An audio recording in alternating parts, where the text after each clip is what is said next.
గుడ్ల కూరకి టమాటీలు ఉడుకుతున్నాయి. టమాటీలు ఉడికిన తర్వాత ఈ గుడ్లు వేస్తాను. 4 గుడ్లు.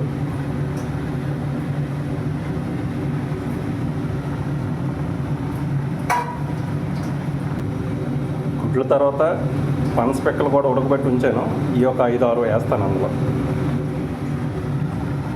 చాలా టేస్ట్ ఉంటుంది ఉడకబెట్టిన పనసపెక్కలు గుడ్లు కర్రీలో వేస్తే. గుడ్లు వేసాను, పనసపెక్కలు కూడా వేసాను.